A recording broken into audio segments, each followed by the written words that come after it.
The Ouija board. Some say it's just a game, but what if it's more than that? What if the stories of terrifying messages leading to madness and death are not just the product of imagination?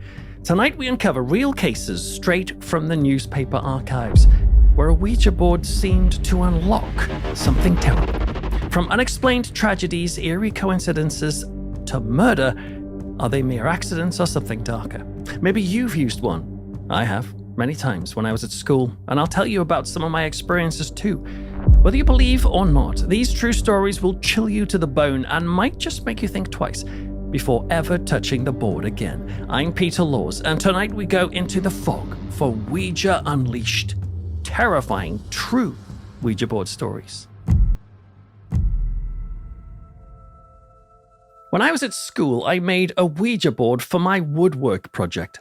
Yeah, the teacher gave me a funny look when I told him my plan, but he didn't stop me, which was great because I'm just not good at woodwork, so making a Ouija board was actually an incredibly easy project. I just got a sheet of MDF, sliced off a rectangle of that, and then I got another piece and sliced a triangle to make a pointer or a planchette, and I didn't even bother carving or etching letters into it. I just got a Sharpie or a pen or something, I can't remember, and I just wrote the letters, numbers, the word hello and goodbye, yes and no. I put a little marker on the tip of the planchette so it was clear which letter it was pointing to when the spirits took control, and I had completed my project. I made a Ouija board because I knew it would be basically very easy for an unskilled carpenter like me, but let's be honest, that's not the real reason I made it. I made it because I was fascinated by Ouija boards, and by then I had used Ouija boards many, many times, but I had only ever had upturned glasses or sometimes the top of a deodorant can with a circle of letters and a table. At that point in my life, I didn't have any connection with church, and so I had nobody warning me against the Ouija board. Indeed, the Ouija board seemed to me like a handy, practical, and easy way to look for evidence of the supernatural, which was a topic that greatly interested me, still does. So yes, I was the guy who, late into the house party, would suddenly leap up with a beer in hand and shout, "Let's do the Ouija board!" And for a while, the Ouija became quite popular. At school, we would do it at lunchtimes in the school library. Some pupils would look uncomfortable and afraid, but the rest of us would get pretty into it. It was exciting and scary. It was exciting because it was scary, but sometimes it was just plain scary. I'd notice a pattern to it. We would put our fingers on the glass and ask the question, "Is there anybody there?" And in time, the planchette pointer would start to shift and move under our fingers. It was slow at first, but then it would speed up into a figure 8. And then someone would ask questions like, "Are you really dead?" And the planchette would suddenly jerk to the word, "Yes." Sometimes it was funny. You'd have conversations with a so-called spirit which seemed jovial, happy, and friendly. But then, in time, those conversations would turn cruel and disturbing. The board would sometimes pick out one of my friends of the group and say nasty things about them, or might even say disturbing threats, like when they were going to die. Some could laugh it off, others found it frightening. Some friends assumed that someone in the group must be pushing it, which is a reasonable theory, so I decided to put it to the test by doing a Ouija board several times myself. And sure enough, whenever I tried it, I would ask, "Is there anybody there?" And it would start its movement by myself into the figure 8, and then sliding to spell out words and sentences and names. Now, for those skeptical about such things, even a solo session on a Ouija board can be explained by the ideomotor effect. This is a psychological phenomenon where unconscious thoughts or beliefs can influence physical actions. But once this mini Ouija craze struck the school, I can remember friends telling me about doing the Ouija board when I wasn't in attendance, and sometimes their experiences were harder to explain. For example, there was one group who one night decided to do the Ouija board with a knife as the planchette, and it moved on its own. And then someone else who used the classic upturned glass approach until that glass shot off the table with immense force and exploded against the wall. That was something I would have loved to have seen back then, proof of the supernatural and therefore maybe of the afterlife. But I never saw that for myself. Still though, the Ouija board was and is a fascinating device, and it was only when I started going to church a few years later that I learned that not everybody seems to think the Ouija board is a good idea. In fact, there were many who argued, and still argue, that it's a dangerous device that can cause madness, murder, and mayhem. And so tonight we're going to dive into some of those stories from the newspaper archives to look for stories that involve the Ouija board that for some might be reminiscent of your own experiences at school, but others tonight will be shocking. Newspaper reports that go way beyond what I have experienced. And they include some elements at times that you might find disturbing. On March the 21st, 1970, the Newcastle Evening Chronicle reported that a group of boys in Blackpool had conducted a Ouija session at midnight, and they did this in their school's cellar, or their basement. Now, the school was called Arnold's School. Little bit of trivia for you. Chris Lowe of the Pet Shop Boys used to go there. But anyway, back in 1970, this group of boys aged 14 to 18 were members of the school's occult society, and the headmaster had given them permission to conduct the session. I dug into the records, and so I can't be certain, but I believe the headmaster's name was O.C. Wigmore. Now, some of you might find it surprising that a teacher would encourage Ouija sessions, but I found a few reports where teachers were very happy to let children explore the supernatural. I would have loved a teacher like that back when I was at school. Indeed, I found another report where a teacher made a child write out an apology letter to a spirit because this teacher believed that the pupil had done something to offend this ghost. That's quite an assignment. Anyway, back in Arnold's school in Blackpool, the headmaster had allowed the boys to do the Ouija session because there had been rumours of a haunting in the school. These rumours had spread and the boys were eager to make contact with these spirits. The boys gathered in the cellar at midnight and began the session, and sure enough, they began to get messages. Yet things took a frightening turn when they received a message through the board, and it came from a woman who claimed to have been murdered. 16-year-old Peter Roscoe was the chairman of the occult society at the time, and he said, quote, "We contacted the spirit of a woman who said she had been murdered in 1854 by a man called Mercer, who used an axe. We asked her why she was haunting the school, and she said, revenge. She said her revenge was aimed at, quote, the law," which is an interesting detail. At that point, the boys asked her to make her presence felt, and they said that in that precise moment, the temperature of the room plummeted. Now, this was remarkable because they were in a cellar next to the boiler room, so there was a decent amount of heat down there, but the room was plunged into what he called icy cold. The boys were so scared that they abandoned the session. The boys had split that night into two groups, so while the group contacted the murdered woman in the cellar, another group were holding a séance in one of the old classrooms, and they claimed that they had contacted a sailor who had been hanged. The boys later discovered, it's been claimed, that not one but two former occupants of the headmaster's house had been hanged for murder. Well, despite being frightened that night, the boys vowed to have another ghost hunt in the school the following term. You might wonder why teenagers would return to an activity that scared them so much, but I can understand why people do that. Indeed, if you ever want to understand why it's natural to be drawn to the scary and the paranormal horror films and the macabre, you might enjoy my non-fiction book, The Frighteners, which explains and defends the human morbid streak. But there are some who claim that the draw to the Ouija board is not just about the thrill, but that something demonic or spiritual is dragging people towards the board. For example, on Thursday, February the 1st, 1990, the West Briton and Cornwall Advertiser had a story entitled "Ouija Students Flee in Panic." It concerned a group of students in Cornwall who were living close to Camborne, and they got together for a session on the Ouija board, but the events turned so frightening that they ran from their home terrified. And at the time, a West Cornwall hospital chaplain and Church of England deliverance minister called Reverend Rob Law warned teenagers to stay off the board, saying, 9 times out of 10 people will be unaffected. But he added, "I have buried 3 people who had been playing the Ouija board. They lose their will to live. They feel they are being called over to the other side."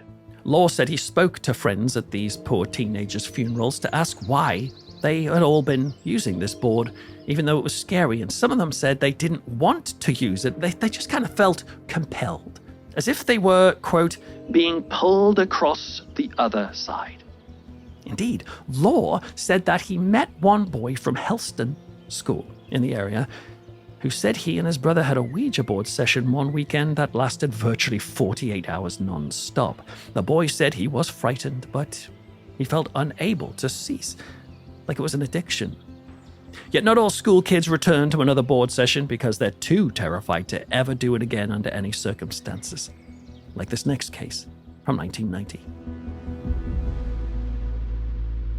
On November the 30th, 1990, the Scarborough Evening News reported a distressing experience involving a group of 16-year-old girls who were using a Ouija board.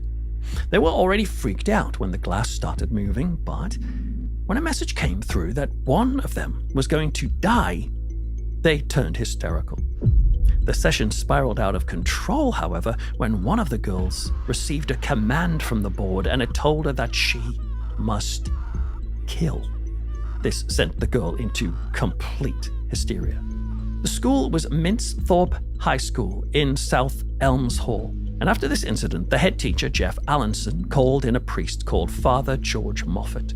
He met the girl who had been commanded to kill by the board, and he told the paper, quote, "She was terrified and shaking."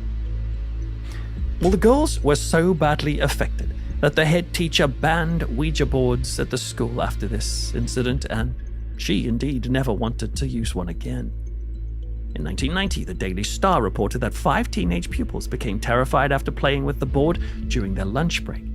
One girl in particular was hysterical because the board had told the group something shocking. A 15-year-old boy in the group said this: "One of us is going to die," the board said, "and I don't know who." The group had been using the Ouija board for months and had regularly spoken to a spirit that called itself Jim. They said he was friendly and interested in their lives. But then the 15-year-old said this: "2 weeks ago, he said he was lonely and needed a companion. And he said then that one of us would die at a party, but he wouldn't say which one. It was as if he was laughing at us. And we didn't dare stop playing in case he got mad." In another case, a school visitor called Audrey Harper claimed she was called in to talk to a distressed schoolboy. He was running around the sports field screaming, sweating, and shivering. And when Harper managed to calm him down enough to speak, he explained that a group of Year 11 students had made their own makeshift Ouija board and were using it for a laugh. But then one of the boys grew frightened when the board started to spell out his name, followed by a shocking instruction. The boy said, quote, "I couldn't move. I was so scared. The board was talking to me, and then the marker spelled out the name of my best friend, followed by the words, 'Kill him.' I just flipped." I found a similar case of a traumatized pupil at school, only this one had a rather more profound effect. This case took place in a small town near Plymouth in England. I wasn't able to determine the exact date, but I suspect it was in the 1980s. A counsellor called Gordon Wright was consulted by a teacher at a comprehensive school. He was called in after 3 girls in the school had become seriously disturbed during a Ouija session. In fact, Wright mentioned the word sectioned. Now, that's a British term for when someone is forcibly committed to a mental health facility. Wright said, quote, "One girl in particular had gone berserk and had finally been sectioned by a doctor and psychiatrist. She jumped out of an upstairs window, the first of a series of attempts. There was also a tremendous expression of fear, characteristically involving nightmares. The girl was checked for drugs to see if that was causing her extreme fearful state and paranoia, but she was clean. Therapy didn't seem to help either." He went on. "The girl had shown no sign of any disturbance before using the Ouija board, and her apparent mental illness transpired immediately after her experiment with Ouija. The change was so marked and so immediate, it was like throwing a switch." Now, at this point, I always want to express caution. People can and do suffer from mental health episodes for many reasons. Maybe you have.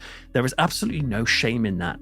And you do not have to link it with something supernatural. So you've got to always be open to the possibility that this poor girl was having some sort of breakdown, and that maybe it had been triggered or coincided with her Ouija board session.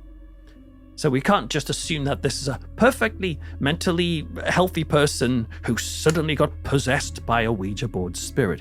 However, in this case, the girl's friends and parents and the counsellor said that there were some other details that made this story more eerie. For example, when the girls first started using the Ouija together, they would ask generic questions about the future. But then the girls claimed that the planchette would grow wild and move on its own, and then fly off the table. They said they were, quote, very frightened. The most disturbing part, I think, was what happened to this girl after the session, the one who ended up committed. In that period between, her parents said that since that Ouija session, the daughter had developed a very strange smile. They said, quote, it had been an evil smile, a kind of leer, and they had never seen it on the face of their daughter before. For those who believe the Ouija board is demonic or dangerous, the idea of teenagers dabbling in it will be a worry, no doubt. But I also found some cases that involved children who were much, much younger. The writer Andrew Boyd talks about a case involving Alex. He was only 5 years old when he was first invited to a Ouija board session. It took place in a girl's caravan. It was a friend of his. Together they asked questions and were amazed to see the planchette moving around and answering. At one point, the spirit claimed to be a next-door neighbour of one of the group. This neighbour had indeed died. And the spirit of this neighbour was very pleasant at first, saying that she was dead, but happy to be dead, and that everyone in the afterlife were great friends, and that all was well. But then, the conversation, as it often does with the Ouija board, started to turn more threatening. The presence suddenly announced that its name was Linda. This detail seemed to make one of the girls in the group, Claire, start to shake visibly. They asked Claire who Linda was, but Claire refused to answer. She was clearly, though, making a link. She obviously knew a Linda who had died. Anyway, they carried on talking to the board when Linda, the spirit, suddenly started to tell them all that Claire was responsible for Linda's death. And the spirit of Linda said that she was furious with Claire for causing this death and that she was going to get Claire back for what she had done. Claire was terrified, understandably, especially when the board spelled out this sentence directed at Claire, quote, be careful, watch out when you're sleeping. One of the girls in the group said that when this happened, when this message came through, she felt suddenly ill. And then she touched her own skin and it was like ice. It took her several days to get over what had happened that night. The group in that moment said that they wanted to burn the board, including 5-year-old Alex, but he was intrigued by it too. And despite it being a scary experience, several of the group, including Alex, developed a deep fascination with the supernatural after that, and it would carry on. They'd keep on using the Ouija board at school during their lunch hour. Though Alex did say that the more he continued with it, the more disturbed he became, and he even started having dangerous thoughts towards his own life. Perhaps it's no wonder that the Ouija board holds such a fascination, because it's been spooking us out for generations. For example, I found this fascinating short article in the Anfield and Walton Star from the 19th of August 1999. A paranormal author and researcher called Tom Sleeman spoke about one of the earliest Ouija-related deaths. It happened in February of 1894 when 18-year-old Martha Owens of Duke Street, Liverpool, was using the Ouija board with friends. Their fingers were resting upon an upturned glass which was moving around the table, spelling out answers to their questions. Now, Martha was apparently something of a thrill seeker, and so she decided to ask straight out, how old will I be when I die? Sleeman writes, when Martha and her 3 friends saw the glass slide about to give an answer, they screamed. The glass spelled out, die tonight. In shock, Martha grabbed the glass and tossed it into the fireplace, and she started to accuse her friends of pushing the glass. But they insisted they hadn't. Everyone was left shivering with a sense of fear. Well, that night, a terrible storm hit Liverpool with some of the most intense and strongest wind speeds in living memory at the time. The city was battered with gale-force winds, and Martha was inside the house when she realized the cat was missing. She quickly knew that this cat must be outside, so she rushed out to find it. It was dangerous out there with all that wind, after all. Well, as Martha went to find the cat in the street, the wind picked up and tore a piece of slate from the roof of one of the houses. And this slate was flung down by the furious wind where it slammed against Martha's skull. She was killed instantly, just dropped dead on the street, on the very night the Ouija board had predicted her death. Stephen talks of another rather dramatic Liverpool incident with a Ouija board. It took place at a house in Castlewood Road in the 1960s. That's in the Cabbage Hall district of Liverpool. What a name.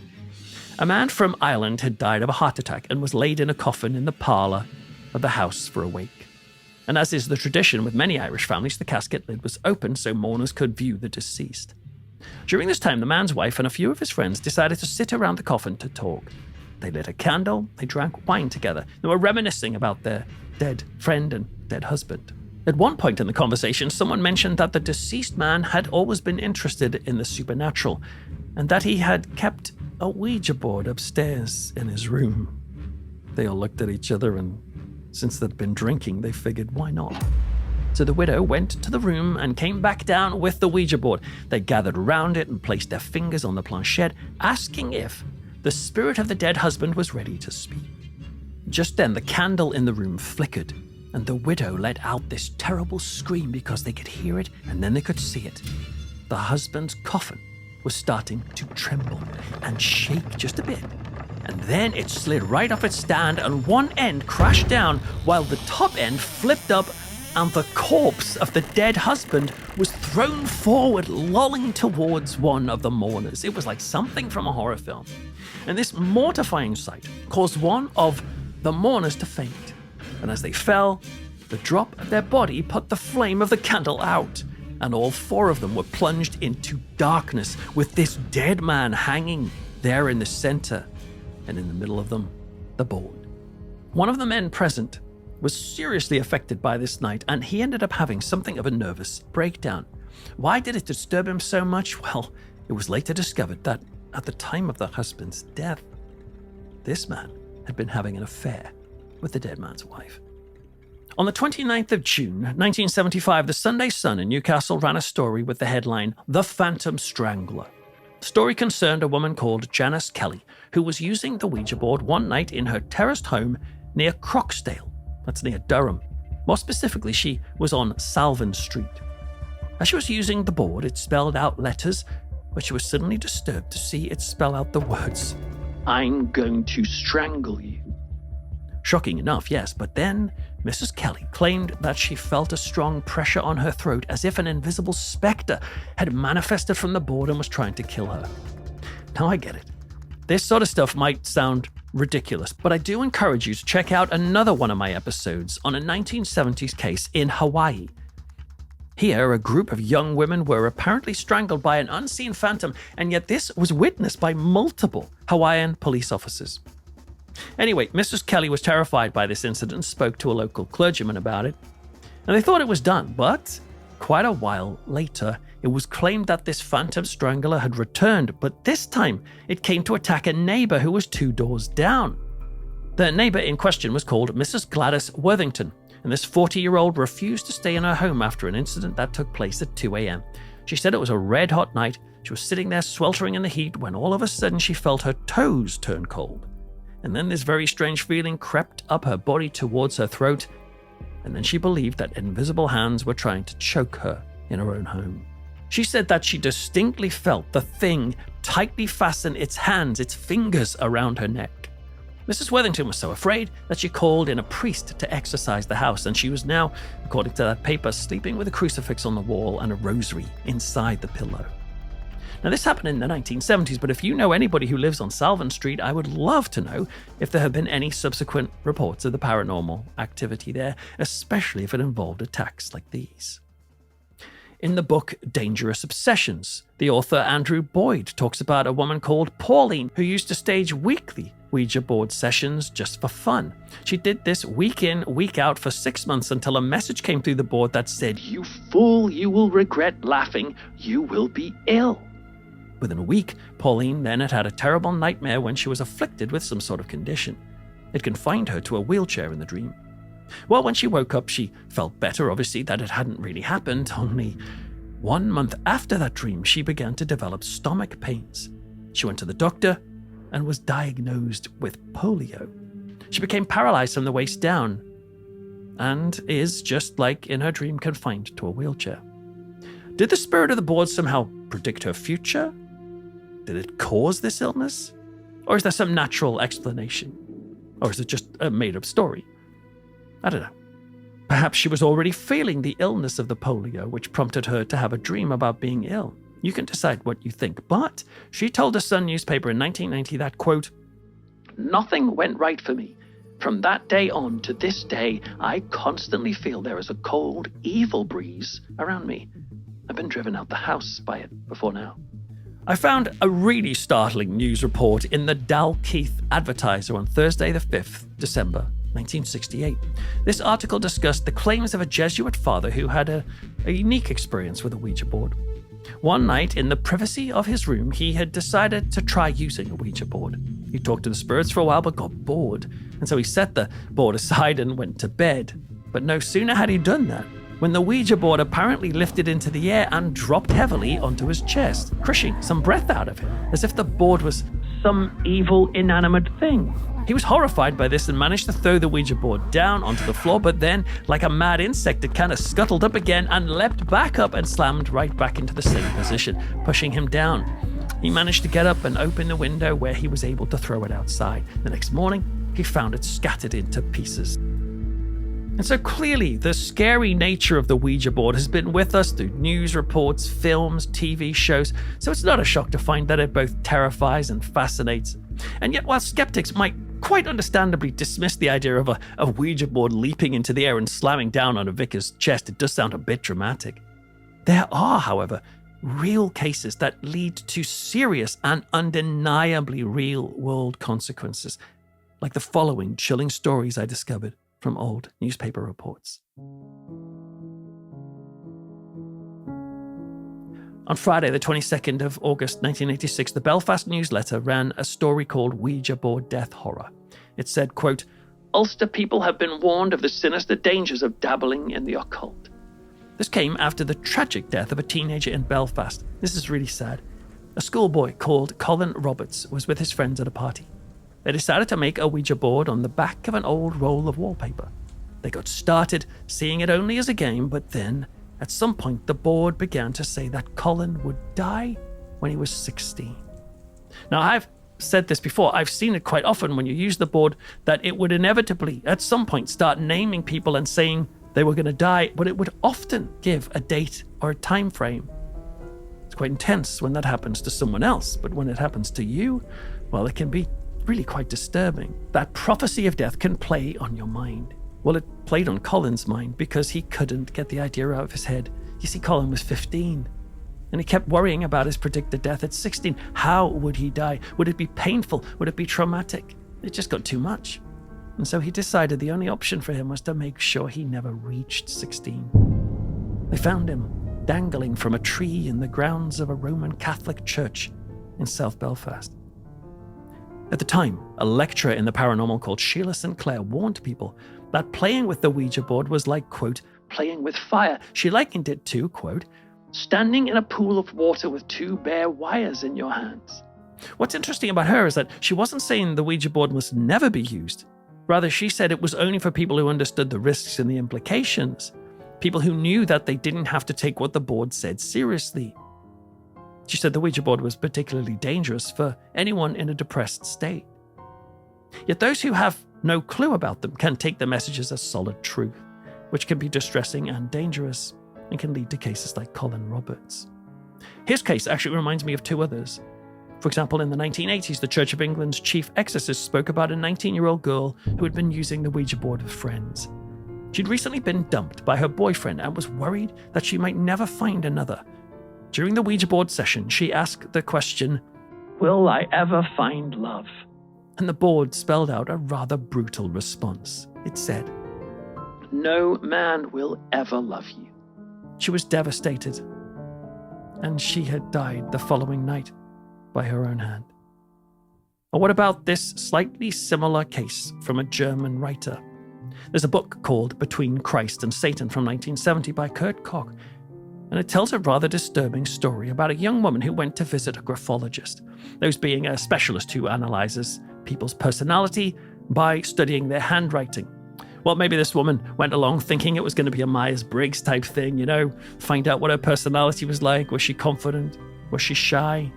But this graphologist looked at her handwriting for a while, studied it, and then told her this. He said she was going to be murdered in her 30th year. This was obviously quite a shock.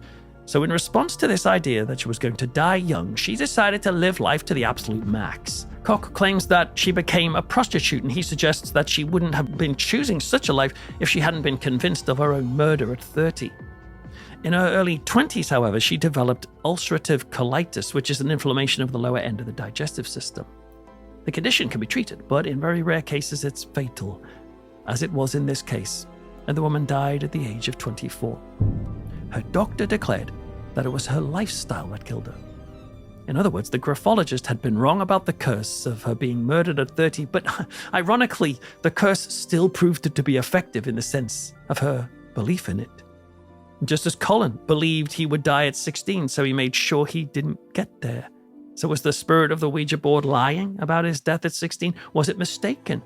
Was it deliberately trying to manipulate the poor boy into a state of despair? Or was there no supernatural power in this at all, but just a case of self-fulfilling prophecy?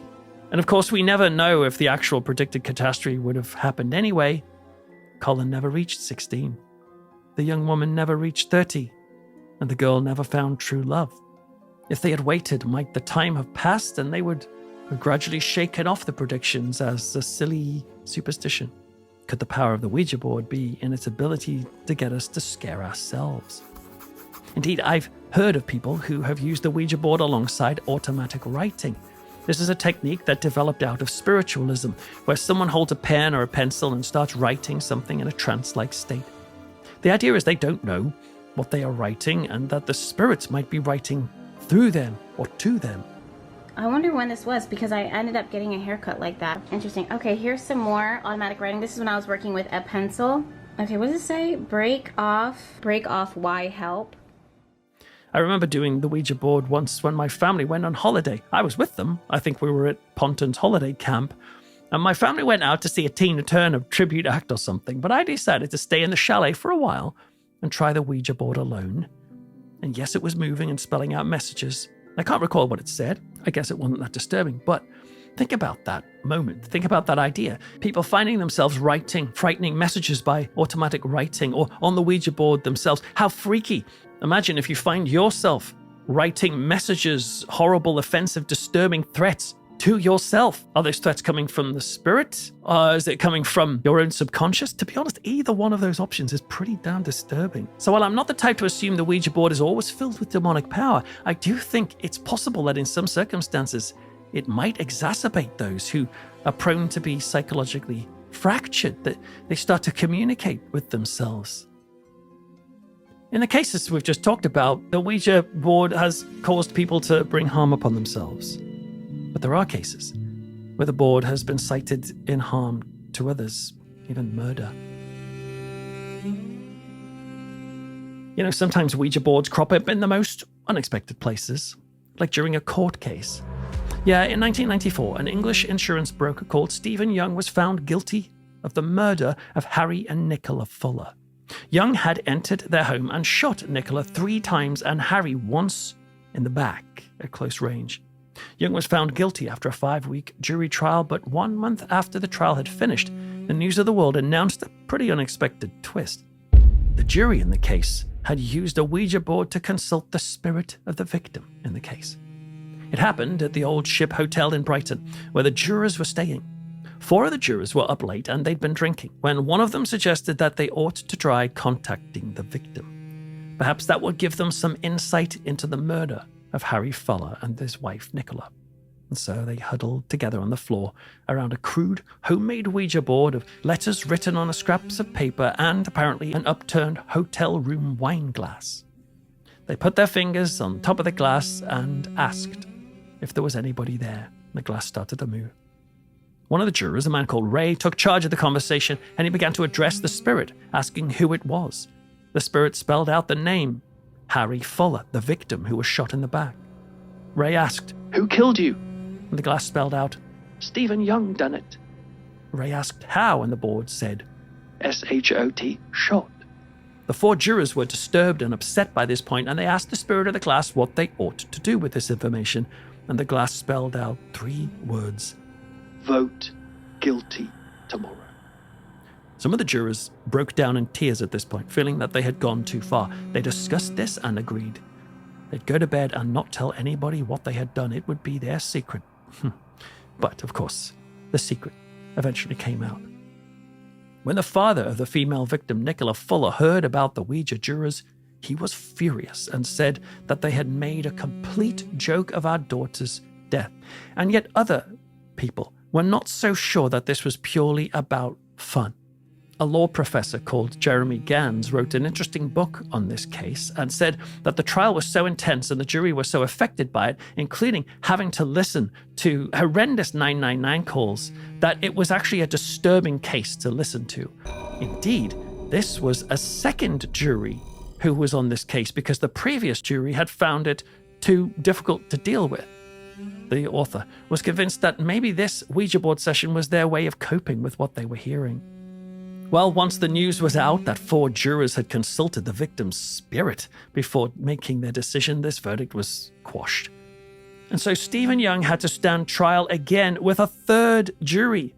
And after 5 weeks of trial, in December 1994, the verdict came in. Stephen Young was found guilty again. It appears that the board had been right all along. But the Ouija board hasn't only tried to capture a murderer. There are cases when it has encouraged the murder itself, like this case of 15-year-old Mattie Turley. I found a fascinating article in the San Pedro New Pilot from 8th of January 1934. It's about a 15-year-old called Mattie Turley, and the paper said she was being held by juvenile authorities at St. John's in Arizona after she pled guilty to shooting her father, Ernest Turley, with a 12-gauge shotgun. The crime happened at their ranch near Springerville, Alabama in 1933. And despite his severe wounds, the 47-year-old survived the shooting, but not for long. He hung on for about a month before finally succumbing to his catastrophic wounds. Well, when he died, Mattie claimed that she only killed her father by accident when she stumbled while holding the gun. But the forensic evidence was clear. She had not done that. This was deliberate. Well, when she was interrogated by police, a rather shocking story unfolded. She told them that her mother had instructed her to kill her dad. Now, her mother was called Dorothea Irene Turley. She was a former beauty queen, and she was having an affair with a younger man called Kent Pierce at the time.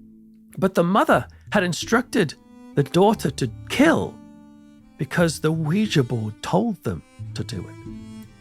She said this: "Mother asked the Ouija board to decide between father and her cowboy friend. And as usual, the board moved around, at first without meaning. Suddenly it spelled out that I was to kill father. It was terrible. I shook all over. Mother then asked if the shooting would be successful, and it said it would. She asked if he would die outright, and it said no." The board then told the mother and daughter to use the family shotgun for the attack and convinced them that the police wouldn't be a problem in this. Dorothea wanted confirmation of this Ouija message, so she did a card reading for her husband. She believed that by dealing playing cards to him, it would reveal whether she and Mattie should go ahead with the crime. She drew a card, and it was the Ace of Spades. This, the mother realized, was a clear sign, and so she instructed her daughter Mattie to get the shotgun and carry out the wishes of the board, though one could argue the real wishes the mother was carrying out were her own. Maybe she slipped the Ace of Spades into the top of the pack. Mattie took the gun and tried to kill her dad straight away, but she got frightened and couldn't do it. But then later she followed her dad, and she was just thinking about how much her mother wanted this, and so she lifted the barrel and fired on him. Now that the police heard Mattie's confession, the police interrogated Dorothea. They discovered that she had actually tried to kill her husband on 2 previous occasions, but she wasn't successful, unlike her daughter. It was a pretty horrible case, really. Dorothea's lawyers insisted that Mattie had shot her dad accidentally while aiming at a skunk, and claimed that Dorothea knew nothing of the Ouija board claims, saying that Mattie was, quote, talking insanely. The court saw through this and sentenced Dorothea to a 10 to 25-year sentence in the state penitentiary. Being a minor, Mattie was sent to the State Reform School for Girls in Randolph in Arizona. While she was there, she told the school matron that she felt very sorry about killing her dad, but she was convinced that the Ouija board really had told her to do it. Makes you wonder if the mother just pushed the planchette to spell out what she wanted. In a twist, however, the mother ended up getting the charges dropped, and she was set free based on multiple errors being made in the case. Dorothea wanted to reunite with her daughter, but understandably, Mattie said, "It is best that we never see each other again." Now, there have been other crimes linked to the Ouija board, and I'm about to tell you some now as we come to a close that are really quite disturbing. So if you want to skip this chapter, please do. I discovered this horrendous case from 1988, where the Criminal Court of England and Wales, commonly known as the Old Bailey, was told that a mother of three called Hazel Paul, who was 28 years old at the time, had masterminded a week-long imprisonment and torture of a runaway teenager, which centered around the Ouija board. The court heard that Hazel Paul forced the runaway girl to take part in Ouija sessions at her home in Gladesmore Road, Tottenham, North London. She also hypnotized the girl and then tortured her horribly using a candle. A 15-year-old boy called Stephen Nicholas of Wakefield Road in Tottenham was also detained for 2 years because he was cutting the girl with an electric carving knife and a hacksaw blade. After being beaten and kicked, the teenager was unrecognizable. Nicholas told the court that he was under the spell of Hazel Paul and that he was fully convinced that she was some kind of demon or something, that she had psychic powers. He said, quote, "I was just doing things she told me to. It was weird. She could dig into my mind." At one point, he claimed that the teenage victim started breathing heavily during an enforced Ouija board session, and so Hazel Paul announced to the room that she was having sex with the devil. It wasn't just Hazel Paul and Stephen Nicholas either. Paul's sister-in-law, Loretta Henry, was sentenced to 18 months youth custody for her part in the crime. Were these merely twisted people using the Ouija board as an excuse for depravity? Or was Hazel Paul somehow guided by a malevolent spirit, desperate to see despair and destruction? Hazel Paul was jailed for 5 years, which to me sounds like a surprisingly short amount of time for such a sick crime. Then on the 18th of February 1991, the Sun newspaper reported on a 17-year-old boy who had a Ouija board session at his neighbor's home. The idea was just to have fun, but something about the session deeply disturbed the teenager. He told reporters, quote, "Afterwards, I started shaking uncontrollably. I felt as though I'd changed and began to hear voices telling me to kill my parents." He was so convinced these voices were real that he did what they said, and he attempted to strangle his own mother. Thankfully, it was only an attempt and she was okay, but he insisted the Ouija board had driven him to it. Now, for believers, this showed the board's potential for demonic entities to cause destruction through others. For skeptics, it was either a mental health episode or, frankly, a handy excuse for violence. There's one other grim court case involving a Ouija board from 1988, which took place in Gloucester Crown Court.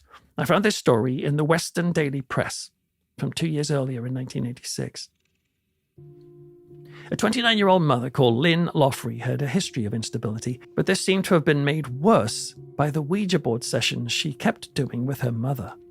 She became obsessed with the supernatural. But interestingly, she really tipped over the edge when she met a group of born-again Christians. It appears that they saw the world in very strict good versus evil terms and fueled her idea that God and the devil were walking literally amongst us. And tragically, Loffrey came to believe that to the extent that she became convinced that her youngest son, Ryan, was Jesus Christ reborn, while her 4-year-old son was Satan.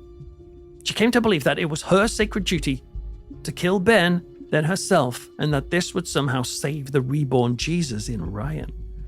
And so she attacked her 4-year-old son, Ben, with a pair of 5-inch dressmaking scissors as he lay in bed.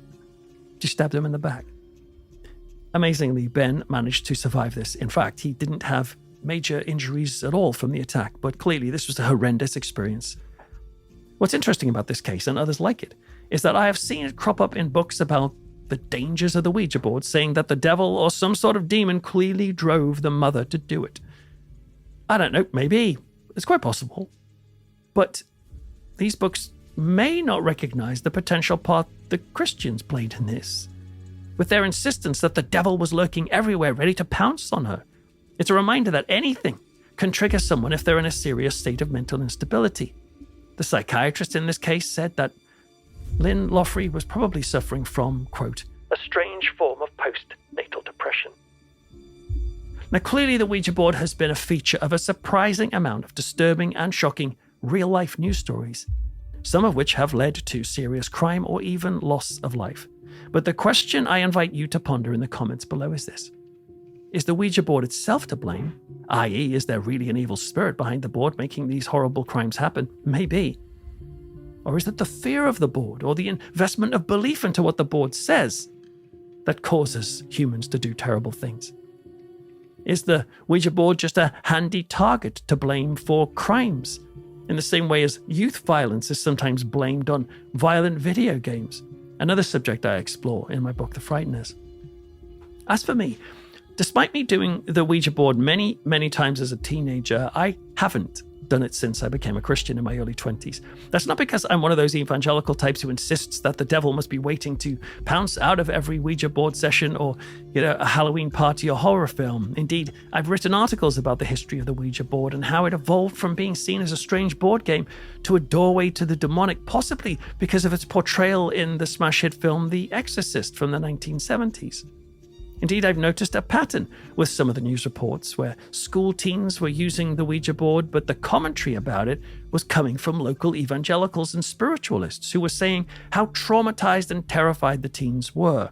I found at least one case where the parents of these teens who were interviewed said that the clergy in question were exaggerating their teens' fear.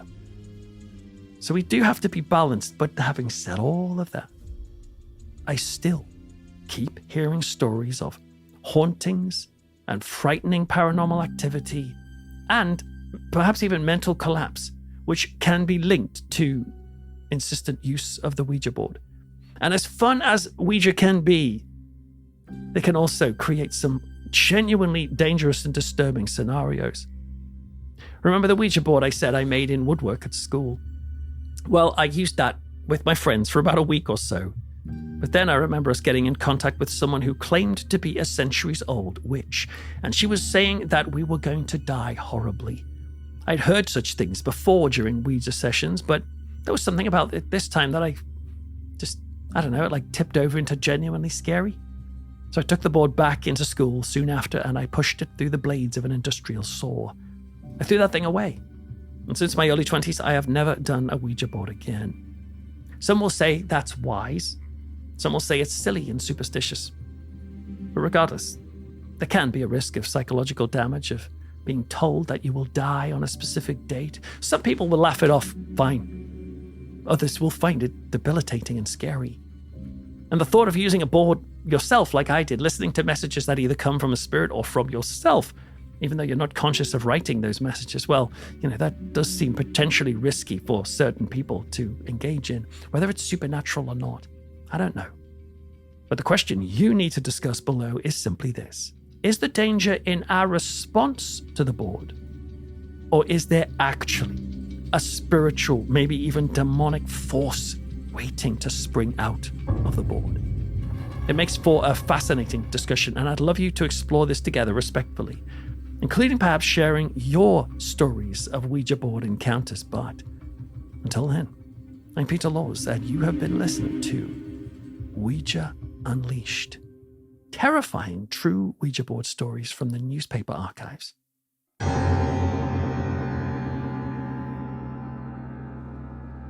Thanks for watching, and thanks to MyHeritage for sponsoring the episode. If you'd like to check out their 14-day free trial, then why not visit the link in the description or in the pinned comment. Thank you.